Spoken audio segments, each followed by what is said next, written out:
সাইফ হাসান, মেহেদী হাসান মিরাজ, জাকির আলী অনিকের মতো জাতীয় দলের তারকারা বড় স্বপ্ন নিয়ে বিপিএলের সদ্য সমাপ্ত আসরে মাঠে নেমেছিলেন, কিন্তু পারফরম্যান্সের বিচারে ভক্তদের প্রত্যাশা পূরণ করতে পারেননি তারা। সাইফ, মিরাজ, জাকিরদের পাশাপাশি এরকম আরও অনেক দেশি বিদেশি তারকাই রয়েছেন। তাদেরকে নিয়ে বিডি ক্রিক টাইম সাজিয়েছে বিপিএল 2026-এর ফ্লপ একাদশ। এক নজরে দেখে নেওয়া যাক ওই একাদশে জায়গা পেলেন কারা। ফ্লপ একাদশের ওপেনিংয়ে জায়গা হয়েছে সাইফ হাসানের।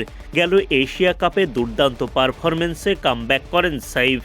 অনেক আশা নিয়ে তাকে দলে ভেড়ায় ঢাকা ক্যাপিটালস। তবে এবারের বিপিএলে নিজের সেরাটা দিতে পারেননি সাইফ হাসান। 9 ম্যাচে মাত্র 14 গড়ে 133 রান করেন তিনি। স্ট্রাইক রেট মোটে 114। বিপিএলে আলো কাটতে পারেননি সিলেট টাইটান্স অধিনায়ক মেহেদী হাসান মিরাজ। 9 ইনিংস ব্যাট করে মাত্র 12.5 গড়ে করেন 100 রান। বিপিএল 2026-এর ফ্লপ একাদশে অধিনায়ক সৈকত আলী ব্যক্তিগত পারফরম্যান্সে চমক দেখাতে পারেননি। নোয়াখালী এক্সপ্রেসের অধিনায়কের দায়িত্ব পেলেও শেষ পর্যন্ত সেটাও ধরে রাখতে পারেননি। এক সময় জাকির আলী অনিক ছিলেন জাতীয় দলের সেরা টি-20 ব্যাটার, কিন্তু এখন যেন তিনি নিজেকে হারিয়ে খুঁজছেন। 8 ইনিংসে মাত্র 16 গড় এবং 105 স্ট্রাইক রেটে এবারের বিপিএলে 114 রান করতে পারেন জাকের।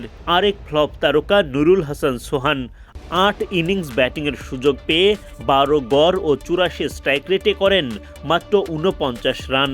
ব্যাটিং ব্যর্থতায় ঘুরপাক খেতে থাকা সোহান শেষ দিকে অধিনায়কত্বের ভার ছেড়ে দেন লিটন দাসের হাতে। এদিকে রাজশাহী ওয়ারিয়র্স চ্যাম্পিয়ন হলেও দলটির জিম্বাবুয়ান তারকা রায়ান বার্ল 6 ইনিংসে করেন 49 রান। বোলিংয়েও তেমন আহামরি পারফর্ম করতে পারেননি। নোয়াখালী এক্সপ্রেসের অধিনায়ক হায়দার আলী প্রত্যাশা মেটাতে পারেননি পারফরম্যান্সে।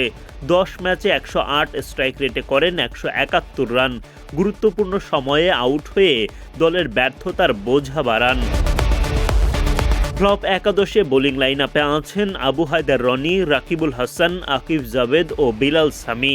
তাদের কাছ থেকে দলের যে প্রত্যাশা ছিল সেভাবে আলো ছড়াতে পারেননি 22 গজে।